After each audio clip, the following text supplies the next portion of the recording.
Assalamualaikum warahmatullahi wabarakatuh. Ahlan wa sahlan, kembali lagi bersama kami di Abdul Latif Channel. Sebelum ke pembahasan, jangan lupa untuk menekan tombol like, tombol subscribe bagi yang belum, dan tak lupa untuk menekan tombol notifikasi agar mendapat notif jika ada video baru, dan juga sebagai dukungan untuk perkembangan channel ini.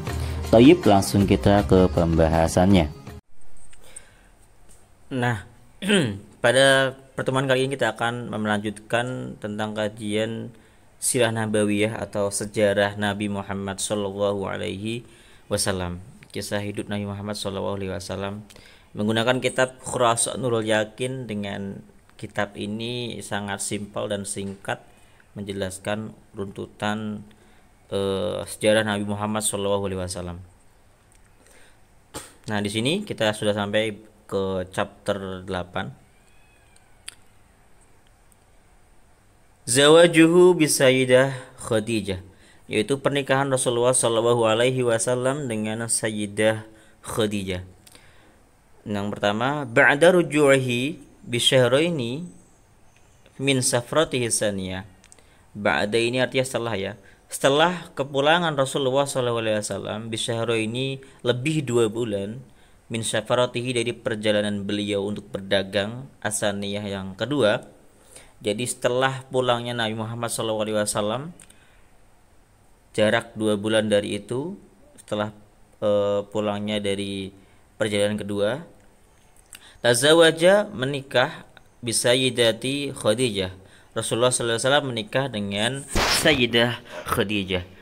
Wahiyya allati khatabathu, dan keadaannya adalah Sayyidah Khadijah yang melamar Rasulullah Shallallahu Alaihi Wasallam. Jadi ini yang melamar itu dari pihak Sayyidah Khadijah. Dari sini maka kita bisa tahu bahwasanya tidak masalah, ya, jika perempuan itu menyatakan cinta terlebih dahulu atau ingin menikahi terlebih dahulu, ketika perempuan itu mampu, ya, di sini, ya. Tapi kalau misalkan enggak juga enggak masalah. Tapi di budaya Arab memang mungkin seperti itu, ya. Jadi perempuan yang menembak duluan atau yang melamar duluan tidak masalah. Di Indonesia pun bisa seperti itu, ya, kalau mau, ya. Yang kedua, wa kana umruha, dan ketika itu, ya, umurnya Sayyidah Khadijah arba'ina sanah, itu 40 tahun. Wa umruhu, dan umurnya Nabi Muhammad sallallahu alaihi wasallam khamsan wa 'ishrina sanatan, yaitu 25 tahun. Jadi perbedaan umurnya 15 tahun. Rasulullah ketika itu umur 25 dan Sayyidah Khadijah ketika itu umur 40 tahun. Namun di sini walaupun 40 tahun, ya, Sayyidah Khadijah itu pedagang saudagar yang kaya, tentunya perawatannya bagus dan beliau sangat cantik. Dan Rasulullah sangat-sangat ganteng. Wa kanat qablahu, dan Sayyidah Khadijah ini sebelumnya mutazawijatan, itu diperistri atau menjadi istri dari Abi Halah, dari Abi Halah. Jadi sebelum menikah dengan Nabi, sebelumnya itu beliau merupakan istrinya Abi Halah. Wa qad mata walahu waladun, dan Abi Halah ini meninggal, walahu waladun, dan meninggalkan anak minha dari Khadijah. Ismuhu Halah, namanya Halah. Jadi Sayyidah Halah ini punya anak dari hasil perkawinannya dengan Abi Halah. Namun Abi Halah sudah meninggal. Makanya itu Sayyidah Khadijah kemudian menjadi janda dan menikah dengan Rasulullah Shallallahu Alaihi Wasallam ketika umurnya 40 dan Rasulullah umurnya 25 tahun. Wa qad aqamat ma'ar rasuli 25 sanatan, dan Sayyidah Khadijah ini bersama dengan Rasulullah SAW selama 25 tahun. Jadi pernikahannya selama 25 tahun. Walam yatazawwaj ghairaha, dan Nabi Muhammad SAW tidak menikahi perempuan selain Sayyidah Khadijah hatta tuwfiyat, sampai Sayyidah Khadijah meninggal. Jadi setelah Sayyidah Khadijah wafat, barulah Rasulullah SAW menikah lagi. Jadi di sini, ya, konsepnya, ya, kalau mau meneladani Nabi di sini, ya, Seperti itu. Istri pertama wafat baru boleh menikah lagi, demikian. Jadi ini pernikahan Sayyidah Khadijah dengan Nabi Muhammad Shallallahu Alaihi Wasallam. Selanjutnya kita akan masuk ke hukmuhu baina Quraisyin fi wad'il hajaril aswad. Nah, pada chapter 9 di sini judulnya hukmuhu baina Quraisyin fi wad'il hajaril aswadi, yaitu keputusan Nabi atau hukumnya Nabi, keputusan yang diambil oleh Nabi Muhammad SAW baina Quraisyin di antara suku Quraisy fi wad'i hajaril aswad, dalam peletakan batu hitam. Jadi wad'i ini meletakkan, hajar ini batu, al-aswad yang hitam. Jadi dalam meletakkan batu hitam.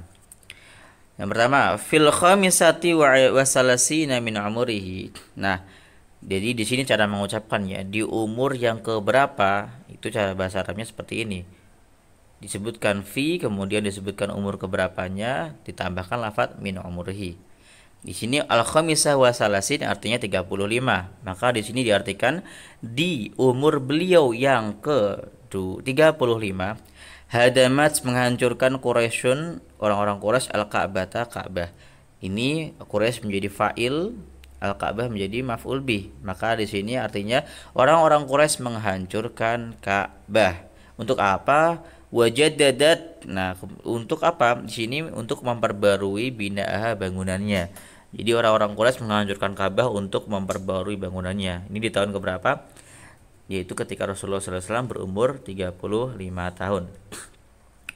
Wa qad istaraka ma'ahum sallallahu alaihi wasallam. Wa qad istaraka, dan Rasulullah sallallahu alaihi wasallam itu bersama dengan mereka orang-orang Quraisy fi binaiha, dalam membangun Ka'bah kembali. Wa kana yahmilul hijarata ma'a asyrafi Quraisy, dan Rasulullah sallallahu alaihi wasallam juga memikul batu-batu ya bersama dengan orang-orang mulia dari Quraisy. Wa ma'ahu amhu Abbas, dan Rasulullah juga bersama dengan pamannya yang bernama Abbas. Nah, kemudian setelah dirubuhkan Ka'bah, kemudian disusun kembali batu-batunya, kemudian disusun kembali. Wa ikhtalafat Quraisyun, kemudian orang-orang Quraisy ini berselisih fi man yad'ul hajar. Berselisih dalam apa? Berselisih dalam siapa yang meletakkan batu. Yad'u itu meletakkan ya. Di sini wadu'a meletakkan. Nah, wadu'a itu fi'il madhi. Wadu'a yad'u fi'il mudhari', meletakkan. Al-hajara batu, al-aswad yang hitam. Jadi siapa sih yang berhak meletakkan hajar aswad ini? Maka nahu di tempatnya. Semattafaku, kemudian mereka bermusyawarah, semattafaku, dan mereka bersepakat. Nah, ittafaqa yattafiqu itu bersepakat. Ala ayyakunal hukmu, bersepakat bahwa keputusannya, al-hukmu keputusannya, yaitu awwala dakhilin minal masjid, yaitu orang yang pertama masuk di dalam masjid. Jadi kesepakatan orang yang berhak meletakkan batu hajar aswad ini adalah orang yang pertama kali masuk ke dalam masjid.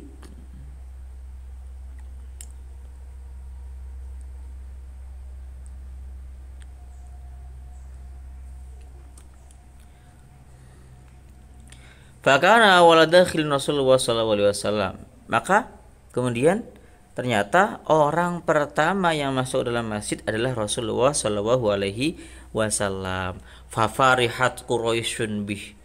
Kemudian orang-orang Quraisy ini menjadi senang, sangat gembira karena orang yang datang pertama di masjid tadi Rasulullah Shallallahu Alaihi Wasallam. Wa qalu radina bil amin, dan mereka semua berkata, kami ridho, kami rela dengan al-amin. Al-Amin ini julukannya Rasulullah Shallallahu Alaihi Wasallam. Julukannya Nabi Muhammad Sallallahu Alaihi Wasallam itu Al-Amin, yang terpercaya. Jadi mereka semua ridho dengan Nabi Muhammad karena sangat senang dengan Nabi.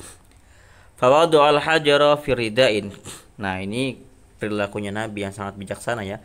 Fawadu, kemudian Rasulullah menempatkan al-hajara, batu, firidain, di rida. Rida itu kain yang lebar ya, seperti sorban. Wa talaba min kulli ra'isin ayyamsaka bitarafin, dan Rasulullah meminta dari setiap pemimpin Quraisy ayyamsaka untuk memegang atau untuk menggenggam bitarafin ujung-ujung min apa ini? Oh, minar ridai, dari ujung rida itu. Jadi setiap pemimpin Quraisy diminta oleh Rasulullah untuk memegang setiap ujung-ujung rida. Summa amarahum biraf'ihi, kemudian Rasulullah SAW memerintahkan kepada seluruh pemimpin itu untuk mengangkat rida. Jadi tadi Rasulullah meletakkan batu Hajar Aswad itu di atas rida, ya kan, di atas kain yang lebar itu. Kemudian setiap pemimpin diminta untuk memegangi ujung-ujung dari kain itu. Falamma wasalu bihi ila maudihi, maka ketika para pemimpin Quraisy itu telah sampai dengan ridanya itu ke tempatnya Hajar Aswad. Jadi ketika sudah sampai ke tempatnya Hajar Aswad, akhadahu Rasul biyadihi, kemudian Rasulullah mengambil batu itu dengan tangan beliau yang mulia. Wa wada'ahu biyadihi syarifah, kemudian Rasulullah menempatkan batu itu dengan tangannya yang mulia. Jadi kemudian setelah sampai di tempatnya, dibawa oleh para orang-orang Quraisy tadi, pemimpin Quraisy tadi, kemudian barulah Rasulullah mengambil batu itu dan meletakkan ke tempatnya. Fazalal khilafu bihukmihi, maka hilanglah perselisihan di antara orang-orang Quraisy itu bihukmihi, dengan hukum atau keputusan yang diambil oleh Rasulullah SAW. Wa ta'ajjabas Quraisyun min quwwati fikrihi, dan orang-orang Quraisy ini menjadi takjub, heran, terkagum-kagum dengan kekuatan pikiran Nabi Muhammad SAW. Nah, ini Nabi Muhammad sangat cerdas. Perilakunya membuat orang-orang itu senang. Ya Allah, mudah-mudahan kita bisa seperti itu ya, amin ya rabbal alamin. Kita telah dari Nabi Muhammad SAW, sangat senang dengan hati ini, dengan Nabi Muhammad SAW, sangat cinta. Jadi kita bisa melihat ya, ketika umur beliau yang 35 tahun ini, beliau sudah sangat dicintai oleh orang-orang Quraisy, sangat-sangat dicintai. Tidak pernah ada Rasulullah berbohong, tidak pernah ada Rasulullah itu bersikap membuat orang-orang benci. Yang ada, setiap orang melihat Rasulullah itu senang dan cinta dan ridho pada Rasulullah SAW. Nah, ini sebelum Rasulullah diutus menjadi nabi. Oke, cukup sekian dulu pertemuan di video kali ini. Mudah-mudahan bermanfaat. Kita akan bertemu lagi dengan video selanjutnya di next time. Oke, assalamualaikum.